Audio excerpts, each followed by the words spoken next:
Hi, welcome to Juice Bar. Today we're gonna talk about Aranciata Amara.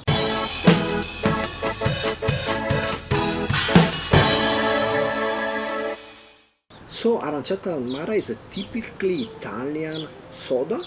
It's just like a normal orange soda, but on top of that they added some quinine. The reference brand for Aranciata Amara, I would say, is this San Pellegrino. It contains 20% of orange juice, and despite having the quinine, it still has a good amount of sugar. Today I'm gonna propose two cocktails, one classic and one of my own creation. Let's get down to mixing. So our first cocktail is just gonna be some bitter Campari, the classical red bitter from Italy. I think I'm using the Italian stuff, yes, 25%. And I just pour 45 milliliters of it. And then all that is left to do is top off with this Aranciata Amara. I'm using an open bottle because this is my second time shooting this video. Let's say the first time we had some technical difficulties. Let's give it a brief stir. You could probably finish this by decorating with an orange slice, but I wouldn't. This is like hardcore Italian osteria version. And this is called Campari and Aranciata Amara. Cheers! This is nice for having just two ingredients. It's quite a good aperitif drink.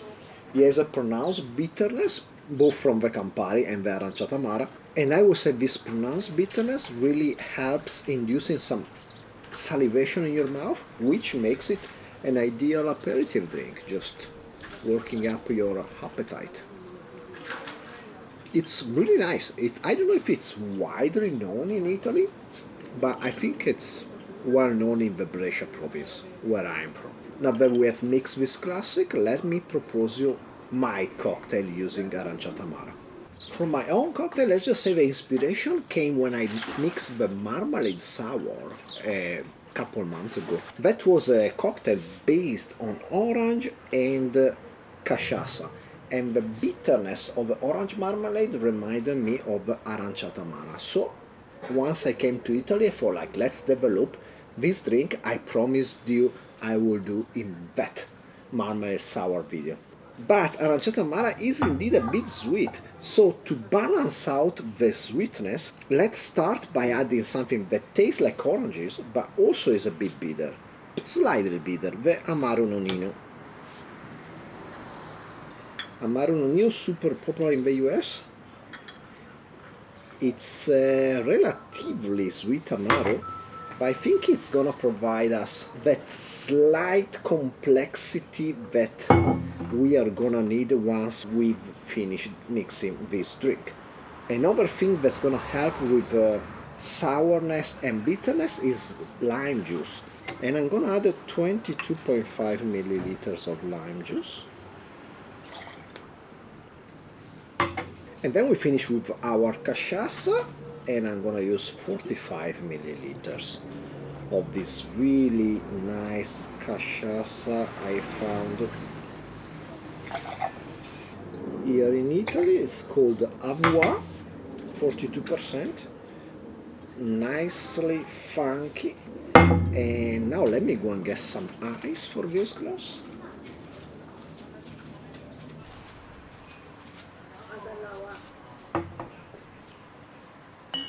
Let's give it a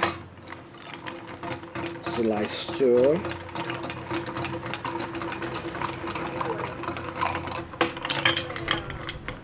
To let the ice settle down, and then let's top off with our Aranciata Amara. I'm gonna flip it upside down to let the pulp float down and redistribute in our container, and then let's open our Aranciata Amara and let's top off our drink. Just like that. Perfection. Another slight stir.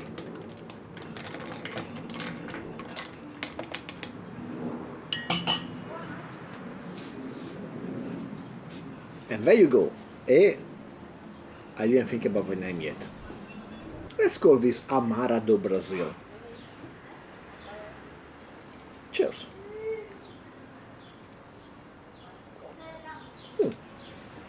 good, nice, well balanced, light. Once you taste it, you cannot tell there is amaro on the inside. By my test, without it, it was really bland. It had no depth to it at all. Like this is way more pleasant. The Nonino balanced out the bitterness and the sweetness in a really nice way, and it had a layer, even though you cannot really feel it, I assure you it's there.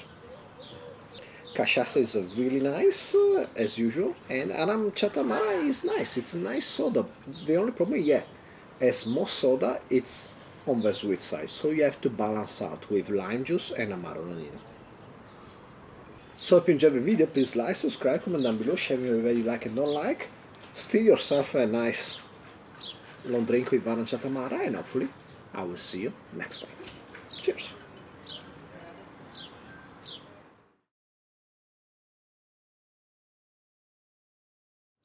I think Aranciata Amara is pretty popular among adults here in Italy, but is deeply despised by kids. I remember when I was little, you go to your friend's house, you play with some Masters of the Universe, maybe some soccer, a bit of hide and seek, then you play some NES, and then it's time to check out the fridge. And if the only soft drink he has there is some Aranciata Amara, well, you were screwed. Because that shit was so bitter, it was absolutely undrinkable. Which is funny, because now I think it's actually fairly sweet. Aranciata Amara, which is also featured in a great song by Elio Storetese. I maybe mentioned them before, is we have this Zappian slash Divo-like band from Italy, and on their third album, Eat the Figgies, there's this song called Panino. Is it called Panino or Forza Panino? It's a great song, and it talks about the junior high school party, and that song reflects so much of what I was. Like there were kids kissing each other, there were love stories already going on, and I have no freaking clue. And I had no freaking clue even in high school. Even nowadays, sometimes we have a high school reunion and we meet up and they tell me, oh yeah, that time that guy kissed that girl and blah blah blah and this thing happened and that stuff happened. And I'm like, what? I don't know any of that. Was it there? I guess I was not. I was more concentrated trying to parse the four guitars that play all together at the end of Believe by Sabotage. I remember we were on a school trip to Prague, maybe, and I had this really cool friend who played guitar. I was like, play me this part from the end of Believe. Ah, but there's also this part, and this part. And I think we realized we were pretty much four really essential guitar parts at the end of the song. And they're all critical to the harmony and melody of the whole thing. That's a great song.